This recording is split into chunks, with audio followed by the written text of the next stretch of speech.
할렐루야. 최근 제가 한국일보 신문을 보면서 빅데이터 시대에 숨을 곳은 없다, 이런 사설을 보았습니다. 빅데이터 시대에 숨을 곳은 없다, 이런 얘기예요. 무슨 말이냐면 우리가 빅데이터 시대에 살고 있다라는 거예요. 여러분이 알든지 모르든지 우리는 빅데이터 시대에 살고 있습니다. 이 글을 쓴 분이 어디에 사시는 분이냐, LA에 사시는 분이에요. 근데 LA에 글을 사시는 분이 딸이 뉴욕에 삽니다. 근데 딸 가족이 뉴욕의 어느 식당에 가갖고 밥을 먹었어요. 밥을 먹었는데 계산을 하려고 보니까 지갑을 안 가지고 나온 거예요.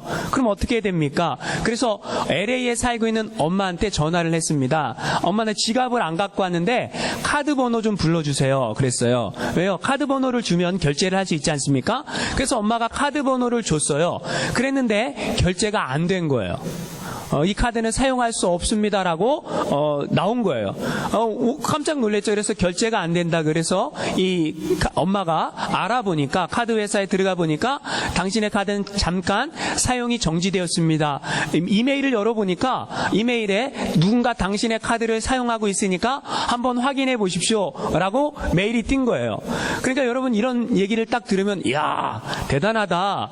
카드 회사 보안 시스템이 굉장히 잘 돼 있구나, 이런 생각이 드십니까? 아니, 이분은 깜짝 놀랐다라는 거예요. 왜 깜짝 놀랐냐면 이 컴퓨터 시스템, 누군가가 무엇인가 내가 무엇을 하는지를 다 알고 있다라는 거예요. 내가 만약에 이 사람이, LA에 살고 있는 사람이 비행기 티켓을 끊어갖고 LA에 왔다, 그랬는데 그 카드 번호를 불러갖고 썼다, 그러면 결제가 됐다라는 거죠. 그런데 그런 상황이 벌어지지 않은 상태에서 누군가 LA에 살고 있는 사람이 뉴욕에서 카드를 쓴다라는 것은 안 된다라는 거예요. 그러면서 누군가 이건 내 정보를, 내가 움직이는 어떤 정보들을 다 모으고 있구나라는 그 생각에 아주 소름이 끼쳤다. 그러면서 이 저자가, 이 사설을 쓴 분이 이런 얘기를 합니다. 영국의 소설가 조지 오웰이 얘기한 빅 브라더의 시대가 우리가 살고 있는 이 시대가 될 것이다 라고 얘기를 합니다. 영국의 소설가 조지 오웰이 1984년 20년 이후에 이 세상은 빅 브라더의 시대가 될 것이다, 이런 얘기를 했어요. 이게 무슨 말이냐면 빅 브라더라는 허구의 인물이 우리가 어떻게 움직이는지, 우리가 어떻게 살아가는지 정보를 다 수집을 해서 우리가 어떤 생활의 계획을 가지고 있는지, 어떤 물건을 사고 싶어 하는지, 이런 것들을 다 알고 그 사생활을 다 감시하고 있다라는 거예요. 그래서 계획된 플랜 안에 우리를 살게 만든다라는 거예요. 그러니까 내가 원하는 삶을 살게 하는 게 아니라 계획된 플랜 안에 그 허구가 우리를 살아갈 수 있게 만드는 시대가 올 것이다. 여러분도 혹시 경험해 보셨습니까? 여러분, 빅데이터 시대가 진짜 됐다라는 거죠. 여러분, 구글이나 이 아마존에서 혹시 여러분이 무슨 물건을 사고 싶어서 서치를 해본 적 있으십니까? 그러면요, 그 다음번에 어떤 사이트에 들어가면 광고로 여러분이 사고 싶은 물건이 뜹니다. 저도 지난달에 우리 교회가 노예를 유치하고 노예 목사님들을 버지니아 비치 호텔에서 묵게 해드렸잖아요. 그래서 호텔 몇 가지 사이트를 검색을 했습니다. 그랬더니 제가 컴퓨터를 킬 때마다 인터넷에 접속하면 여지없이 호텔에 관한 정보를 저한테 계속 줍니다. 왜 줄까요? 제가 호텔을 서치했다라는 것을 누군가가 알고 있다라는 거예요.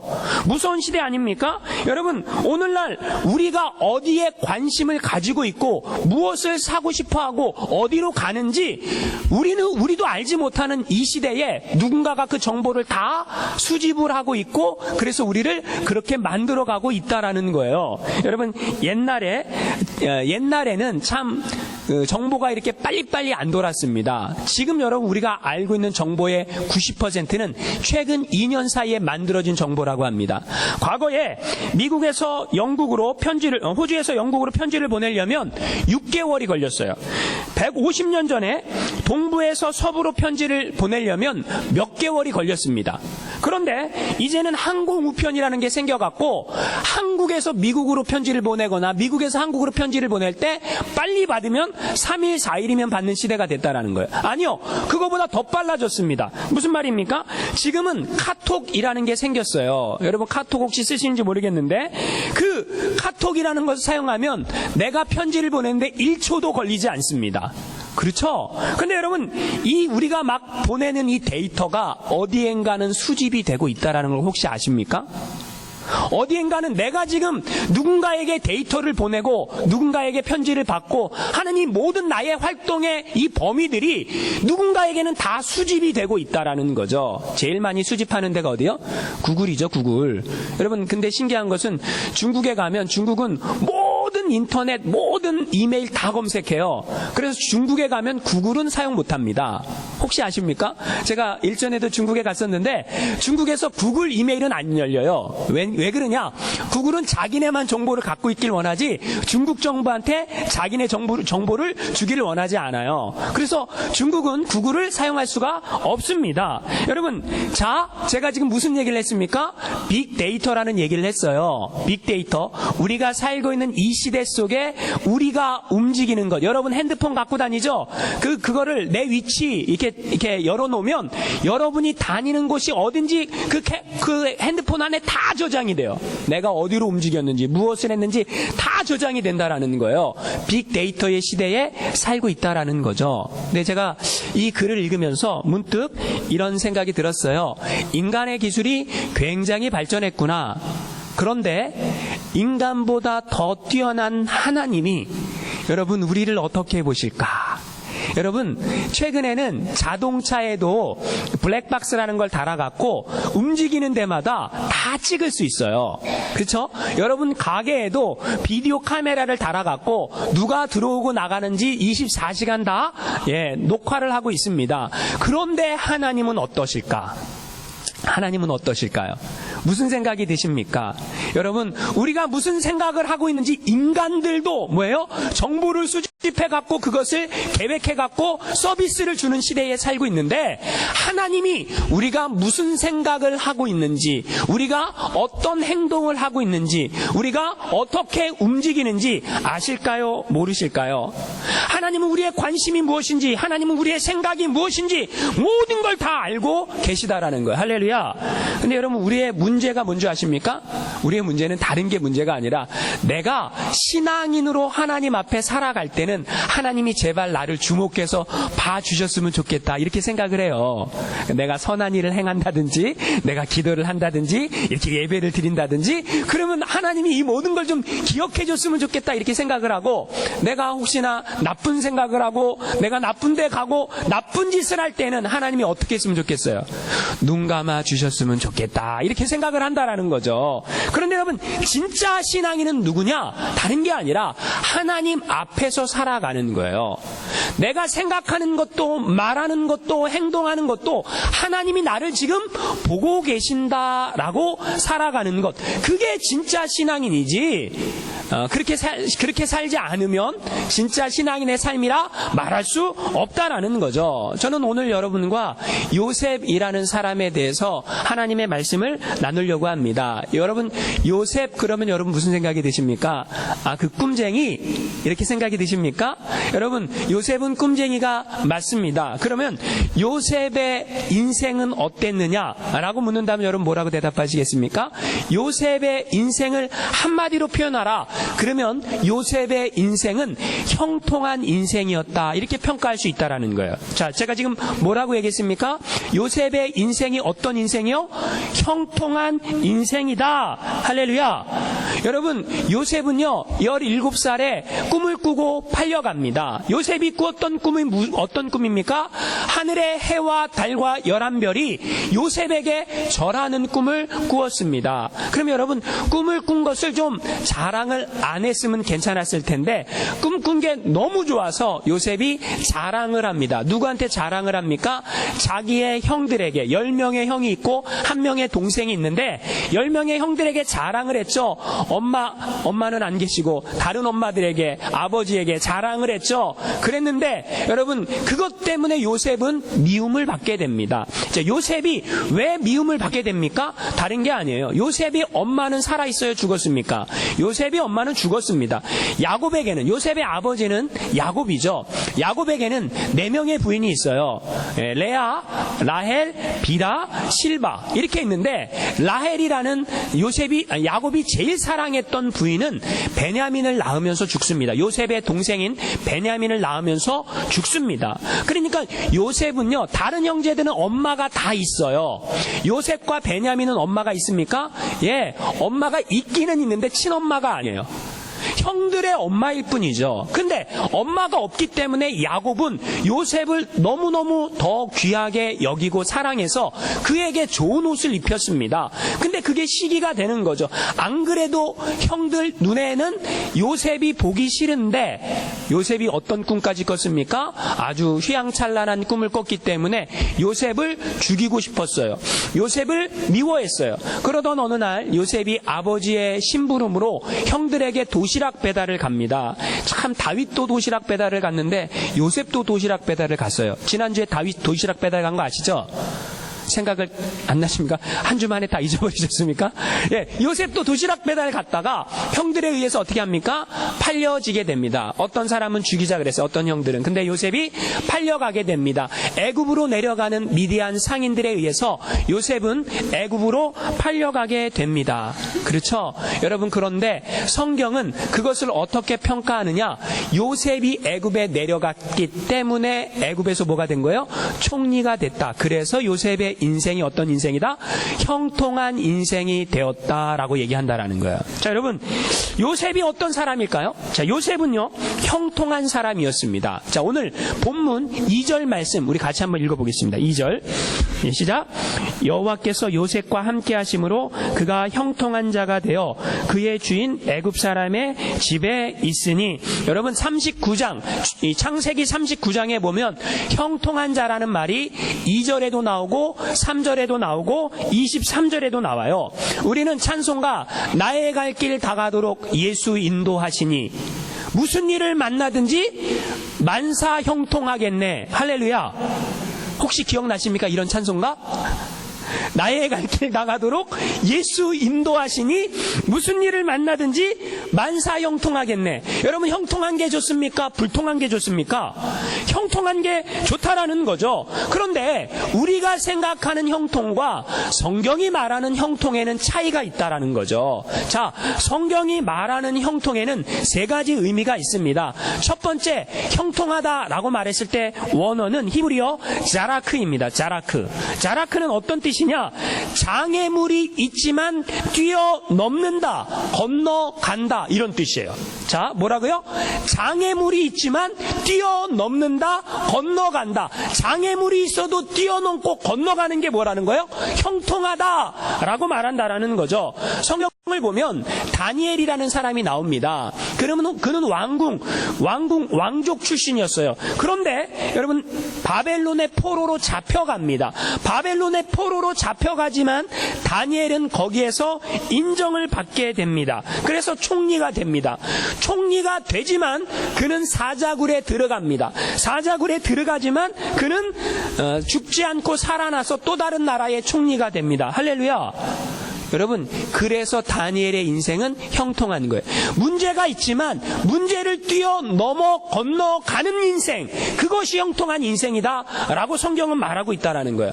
히브리어 성경을 보면 두 번째로 찰레아흐라는 말이 있습니다. 이게 형통이라는 뜻이에요. 이게 뭐냐면 번성하다. 그러니까 우리 인생이 번성한 인생이 되는 것, 마지막에 결국에는 번성한 인생이 되는 것이 형통이라는 거예요. 세 번째, 히브리어의 또 다른 의미는, 형통의 의미는 사칼이라는 단어가 있습니다. 이 말은 뭐냐면 번영하다, 성공했다, 이런 뜻이에요.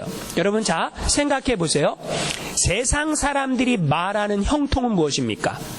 세상 사람들이 말하는 형통은 내 마음대로, 내 뜻대로, 내가 생각한 대로, 내가 계획한 대로 되어지는 게 세상 사람들이 원하는 형통이에요. 그런데 성경은 그렇게 말하고 있지 않아요. 성경은 뭐라고 얘기하냐면, 어떤 일이 일어나는데 하나님의 뜻대로 되어져서 하나님이 원하시는 하나님의 일이 내 삶 속에 이루어지는 것이 형통이다. 이렇게 얘기를 해요. 다르죠? 뭐가 달라요? 세상 사람들이 원하는 형통은 뭐라고요? 내 뜻대로 되는 거. 내가 원하는 내 마음대로 되는 거예요. 네. 성경이 말하는 형통이 뭐예요? 하나님의 뜻대로 되는 거예요. 내 인생이 하나님의 뜻대로 되어지는 인생. 할렐루야. 근데 여러분, 성경에서 요셉을 뭐라 그래요? 2절에 뭐라 그래요? 여호와께서 요셉과 함께 하심으로 그가 형통한 자가 되어라고 얘기합니다. 자, 잘 생각해 보세요. 요셉이 형통합니까? 안 합니까? 세상 사람의 세상의 기준으로 보세요. 형통한 거예요? 아닌 거예요? 아니라는 거죠. 형통한데 어떻게 형들의 손에 의해서 팔려갑니까? 형통한데 어떻게 형들에게 배신당합니까? 세상의 눈으로 보면 요셉은 뭐예요? 형통이 아니라 불통이죠. 세상의 눈으로 보면 요셉은 뭐 한 거예요? 망한 거라는 거죠. 그런데 하나님의 시각으로 보면 요셉은 뭐예요? 형통한 자라는 거예요. 왜요? 하나님의 섭리와 계획과 뜻대로 되어지는 거니까. 요셉이 지금 보디발 장군의 집에 팔려왔어요. 장군의 집에 팔려온 것이 형통이라는 거예요. 왜요? 높은 사람의 집이니까. 거기에서 하나님께서 이루시고자 하는 요셉을 향한 하나님의 뜻이 있고 계획이 있으니까. 그렇기 때문에 성경은 요셉을 향하여 형통했다라고 말하고 있다라는 것이죠. 할렐루야. 여러분, 요셉이 형통했던 비결이 있습니다. 우리가 이걸 알면 우리 인생도 어떻게 돼요? 형통한 인생이 될 수 있다라는 거죠. 자, 요셉이 형통할 수 있었던 비결은 무엇입니까? 우리 2절을 다시 한번 읽어보겠습니다. 2절 시작. 여호와께서 요셉과 함께 하심으로 그가 형통한 자가 되어 그의 주인 애굽 사람의 집에 있으니라. 여러분, 이렇게 말하고 있습니다. 성경은 여호와께서 그와 함께 하심으로. 여러분, 형통한 인생을 사는 사람들의 첫 번째 비결은 무엇입니까? 하나님이 함께하지 않으면 안 된다라는 거예요. 신앙인이 형통한 비결은 무엇입니까? 하나님이 나와 함께 하시는 거예요. 전지전능하신 하나님, 능치 못할 일이 없는 하나님, 그 하나님이 나와 함께하는 인생, 그것이 형통한 인생인 줄 믿으시기 바랍니다. 여러분, 하나님이 나와 함께한다라고 믿으니까 요셉이 어떻게 살았을까요? 예, 성실하게 살았다라는 거예요. 할렐루야. 성실하게 살아야 됩니다. 여러분, 하나님 앞에 살아가는 사람들의 특징이 있는데 그 특징이 뭐냐? 성실함이라는 거예요. 얼마나 성실했는지 오늘 이 4절 말씀해 보니까 이런 말씀이 있습니다. 우리 4절 말씀 한번 읽어보겠습니다. 시작. 요셉이 그의 주인에게 은혜를 입어 섬김에 그가 요셉을 가정 총무로 삼고 자기의 소유를 다 그의 손에 위탁하니. 여러분, 얼마나 성실했으면 히브리 소년을 자기 집에 가정 총무로 삼았겠어요. 여러분, 요셉이 성실한 것을 보디발 장군도 알았어요. 그 주변에 있는 사람들도 알았습니다. 근데 무엇보다 중요한 건 누가 알고 있습니까? 하나님이 알고 계시다라는 거예요. 할렐루야. 여러분, 보디발 장군의 집에서만 성실했을까 요셉이요? 어떤 사람은 여기선 성실하고, 누가 보는 앞에선 성실하고, 누가 안 보는 앞에서는 불성실하고, 그렇게 살아가는 사람들이 있습니다. 그걸 우리가 한국말로 뭐라 그래요? 얍삽하다 그러죠. 근데 그렇게 살아가는 사람들이 있다라는 거예요. 그런데 요셉은 그렇게 하지 않았다라는 거예요. 요셉은 어떻게 살아갑니까? 요셉은 보디발 장군의 집에 있을 때도 성실했지만 감옥에 갇혀서도 성실합니다. 창세기 39장 22절 말씀 우리 같이 한번 읽어보겠습니다. 시작. 간수장이 옥중 죄수를 다 요셉의 손에 맡김으로 그 재반 사물을 요셉이 처리하고. 여러분, 간수장이 옥중 죄수를 다 요셉의 손에 맡김으로 재반 사물을 누구의 손에 맡겼다 그래요? 요셉의 손에 맡겼다. 감옥에 들어간 죄인이 감옥에 있는 모든 살림살이를 맡아서 한다. 왜 간수장이 요셉에게 감옥 살림을 맡겼을까요? 요셉이 그만큼 성실했다라는 거예요. 여러분, 요셉이 얼마만큼 성실했는지, 요셉은 땅 한 평 없고 재산 하나 없고 배운 것도 없고 아는 사람이 없어도 내 삶을 하나님이 보고 계신다라고 생각했기 때문에 성실한 삶을 살아갔다라는 거죠. 그러니까 그 인생이 형통한 인생이 되었다라는 거예요. 가난하고 성실한 유대인이 있었습니다. 근데 이스라엘에서 살기가 너무 힘들어갖고 미국으로 이민을 왔습니다. 미국으로 이민 왔는데 이 사람은 영어를 할 줄 모르는 거예요. 읽을 수도 없고 쓸 줄도 모릅니다. 근데 마침 미국의 유대인 회당에서 그 관리인을 모집한다는 소식을 들어갔고, 야, 유대인 회당이니까 내가 유대인이니까 그 유대인 회당직이라도 좀 하면 되겠다라고 생각해갖고 지원서를 냈습니다. 근데 이 사람이 떨어졌어요. 떨어진 이유가 뭐냐면 영어를 할 수 없기 때문에 떨어졌어요. 유대인 회당직인데 영어를 못한다고 떨어진 거예요. 그래서 이 사람이 안 되겠다. 그럼 취업은 힘들겠고 영어를 못하니까 그냥 노점에서 물건이나 팔아야 되겠다라고 생각을 해갖고 물건을 떼어갖고 열심히 장사를 했어요. 얼마나 열심히 장사를 했는지 장사가 잘 됐습니다. 돈을 많이 벌었어요. 그래갖고 이제 건물을 세워야 되겠다. 건물을 세우려면 돈이 많이 필요하잖아요. 그래서 은행에 가갖고 대출을 받으려고 서류를 신청을 했습니다. 돈을 좀 빌려주세요. 그래서 거기서 이 사람이 돈을 잘 버는 줄 알고 대출을 해주기로 결정을 했습니다. 이제 마지막 사인만 하면 되는데 이 사람이 갔는데 은행원이 사인하라 그러니까 서류가 무슨 내용인지 모르는 거예요.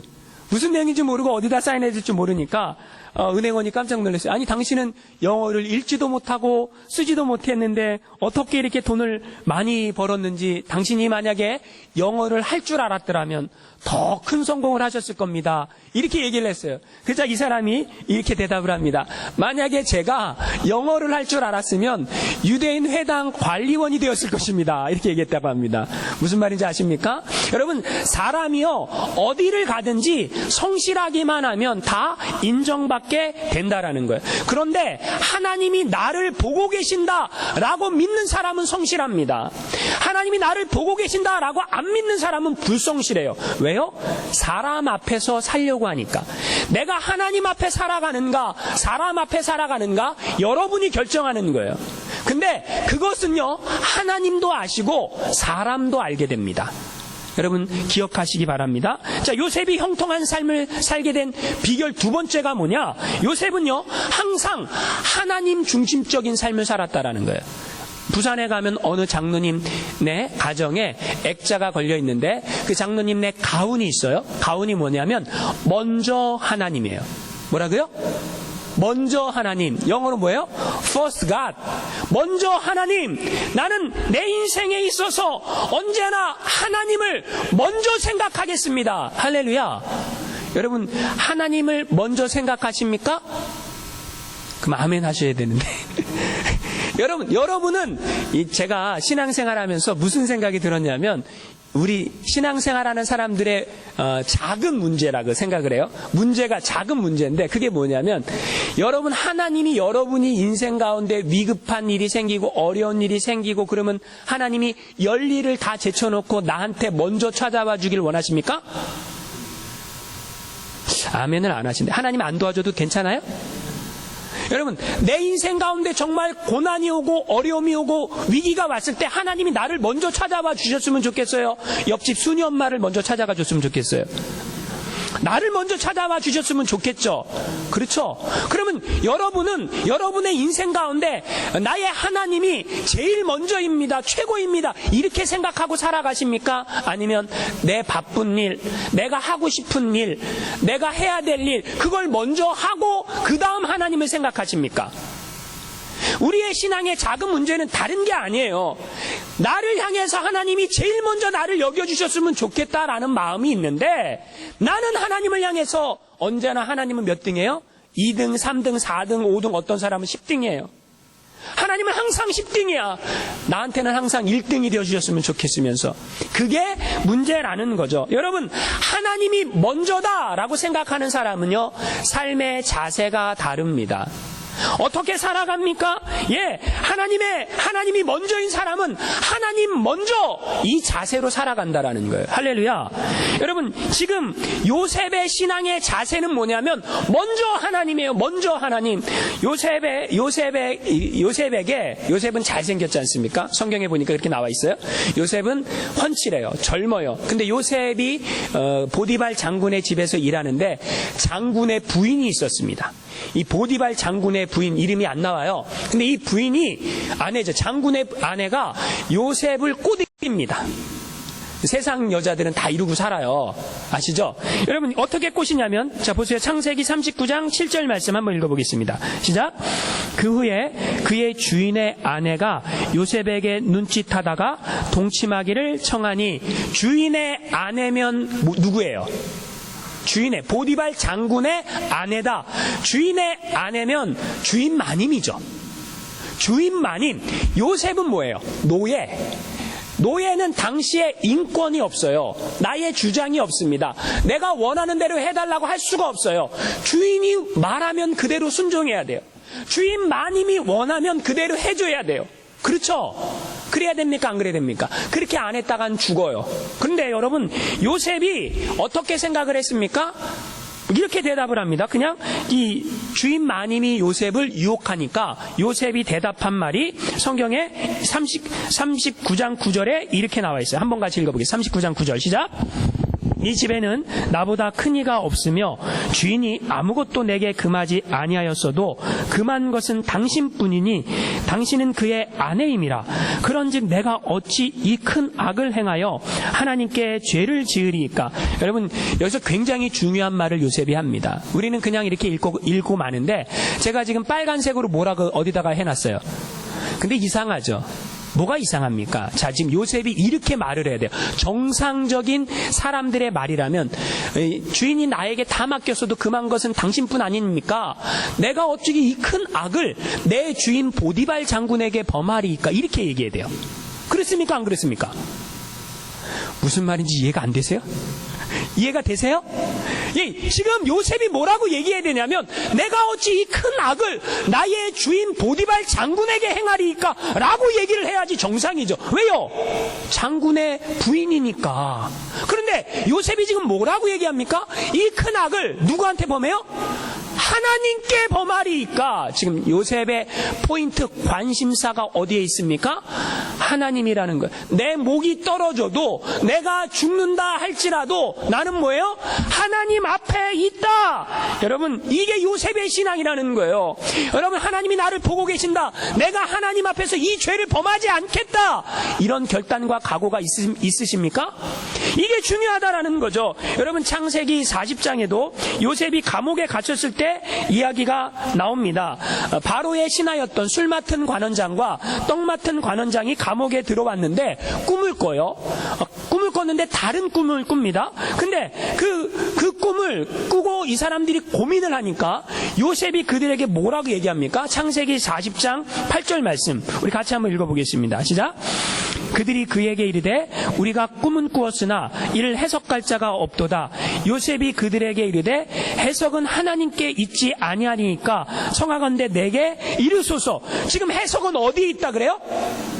여러분, 요셉은 먼저 하나님이라니까요. 해석은 하나님께 있지 않습니까?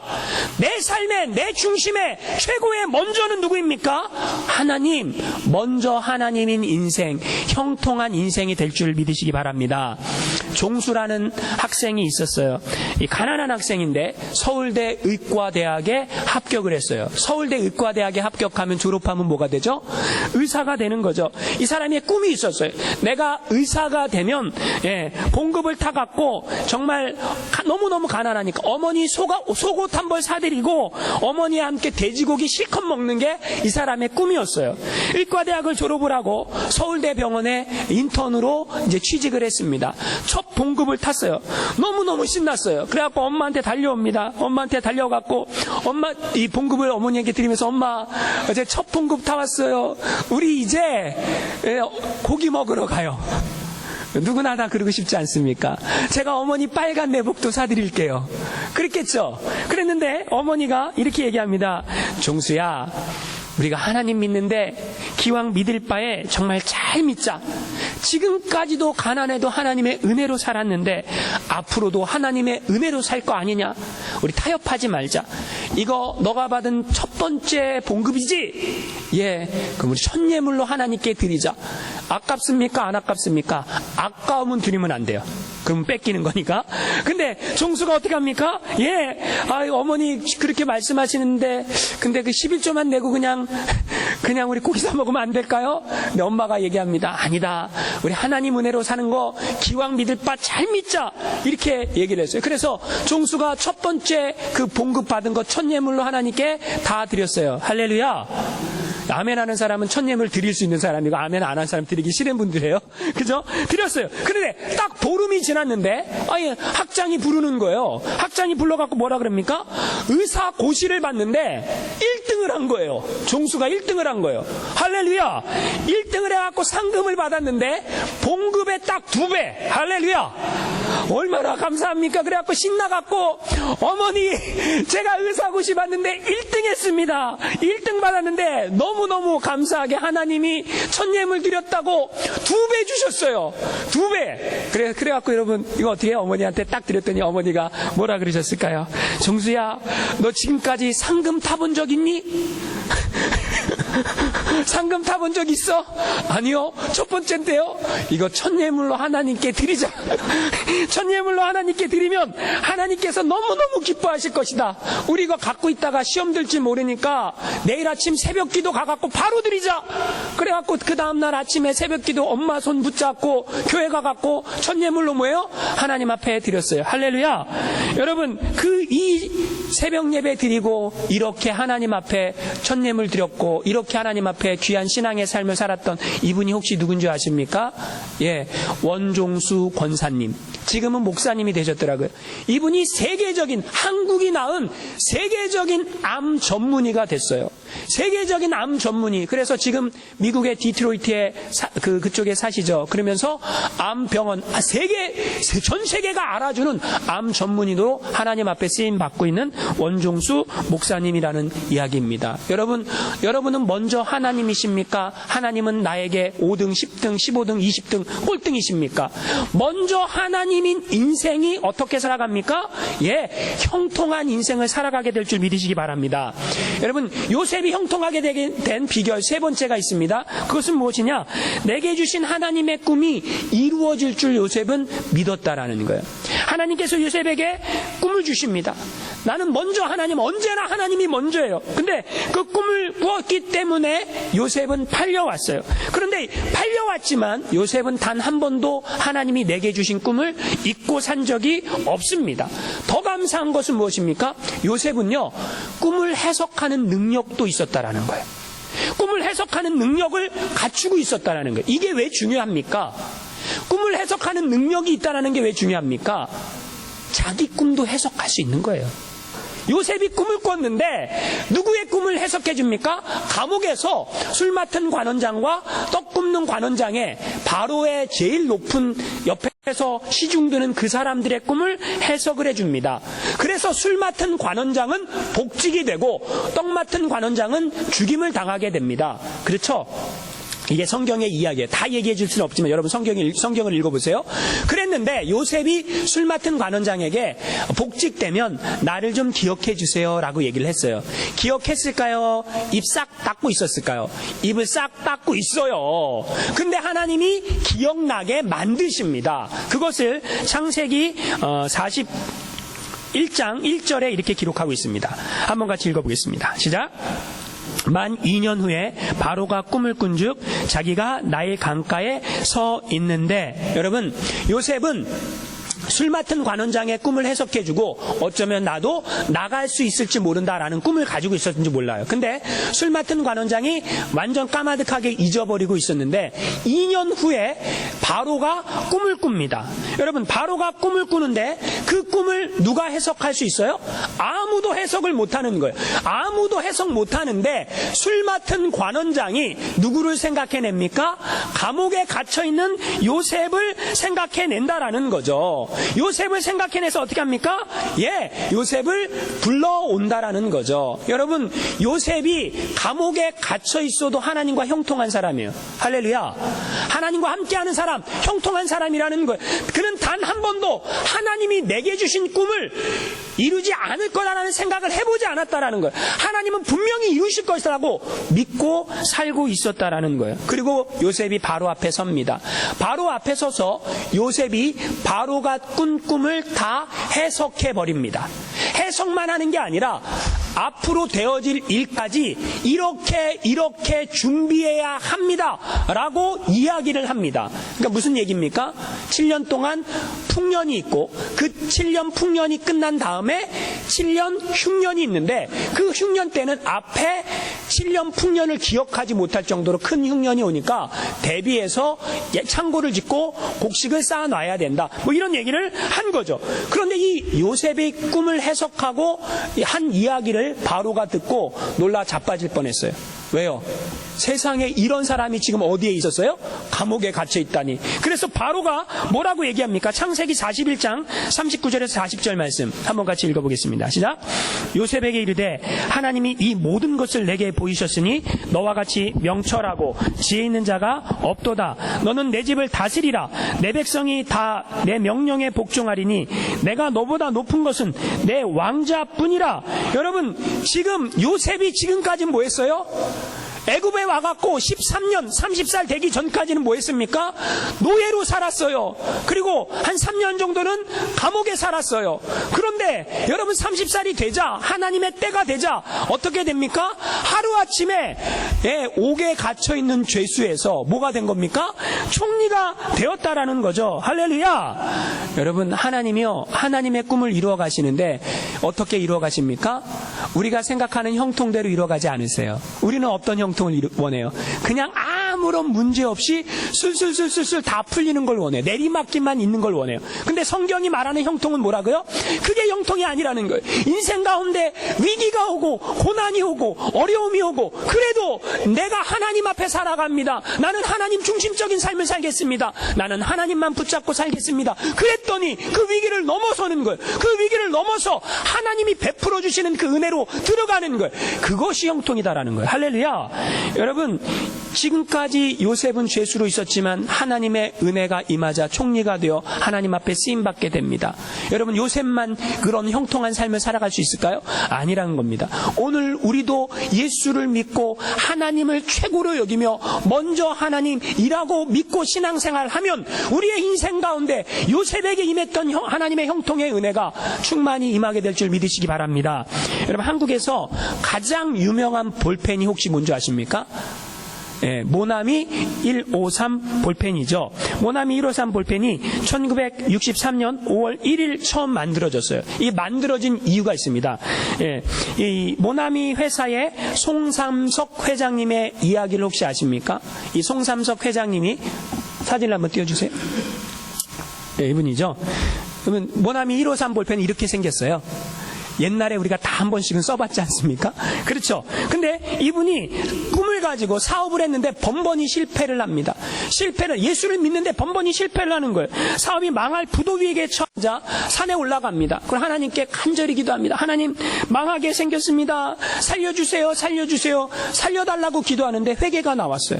왜 회개가 나왔냐면 그가 하나님이 은혜를 주셨는데 그 주신 은혜를 받아 누리면서도 하나님 앞에 신앙인답게 살지 않았어요. 세 가지를 회개합니다. 첫 번째는 주일 성수하지 않은 걸 회개했어요. 하나님, 내가 하나님 은혜로 여태까지 살면서도 주일 성수 제대로 안 하고 사업에 바쁘다고 이 핑계 저 핑계 대고 하나님은 늘 뒷전이고 내가 원하는 것 먼저 해갖고 살았습니다. 용서해 주세요라고 하나님 앞에 회개합니다. 두 번째 회개한 게 11조 하지 않은 걸 회개합니다. 하나님, 내가 사업에 자금이 딸리다고 하나님 거 떼먹고 이것저것 쓴다고 11조 하지 않은 거 하나님 용서해 주세요라고 회개를 합니다. 세 번째, 새벽 기도하지 않은 거 회개합니다. 하나님, 하나님과 함께하는 사람들은 다 새벽 기도하면서 하나님의 뜻을 구하고 그러고 살았는데 내가 하나님 새벽 기도하지 않고 내 마음대로 내 뜻대로 살다가 요 모양 요 꼴이 되었습니다. 회개가 나왔어요. 은혜가 임하면요, 회개가 나옵니다. 이게 정상이죠. 간절히 회개하는데 갑자기 이 송삼석 회장 눈앞에 새벽이 쫙 펼쳐지는 거예요. 그 새벽이 어떤 새벽이냐? 요한복음 21장의 새벽이 펼쳐지는 거예요. 거기에서 누가 뭐 하고 있느냐? 인생을 살다가 실패한 예수님이 죽고 부활했는데 그 부활하신 예수님을 만나고도 내 맘대로 살겠다고 바다에 고기 잡으러 간 베드로가 탁 펼쳐지는 거예요. 베드로가 뭐예요? 고기를 잡고 있는데 한마디도 못 잡았어요. 근데 거기에서 해변가에서 누군가 소리를 칩니다. 너희에게 고기가 있느냐? 없습니다.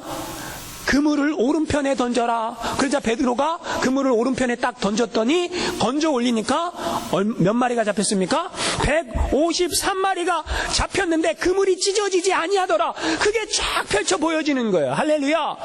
그래서 그 영감을 받아갖고 하나님이 주신 영감으로 모나미 153 볼펜을 만들어갖고 그 하나님 앞에 이렇게 기도했어요. 그 당시에 지구촌 인구가 50억 명. 당시에 50억 명이니까 하나님 이 볼펜이 50억 자루가 팔리게 해주세요. 기도했어요. 할렐루야. 그랬더니 오늘날 어떻게 됐을까요?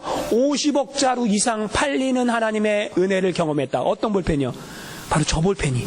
네? 저 볼펜이 50억 자루 이상 팔리는 볼펜이 됐다라는 거예요. 여러분, 우리의 인생이 어떻게 형통한 인생이 될 수 있습니까? 여러분 기억하십시오. 하나님이 보고 계시다. 여러분 성실하게 살아야 됩니다. 사람 앞에 살지 마세요. 예, 사람 앞에 살아가는 사람들은 다 얍삽하게 살아갑니다. 나에게 이익이 되면 하고 이익이 안 되면 안 합니다. 하나님께도 똑같이 살아가려고 해요. 그렇게 살아서는 안 됩니다. 먼저 하나님을 기억하십시오. 하나님 앞에, 내가 하나님 앞에 있다. 하나님이 나의 삶을 기억하신다. 하나님이 나에게 하나님이다. 하나님은 나에게 항상 먼저이듯이 나도 하나님을 먼저 생각하고 살겠다. 그리고 하나님의 뜻에 순종하면서 말씀대로 살아가시기를 주님의 이름으로 축원합니다. 그럴 때 하나님의 은혜의 역사가 우리 삶 가운데 나타날 줄 믿습니다.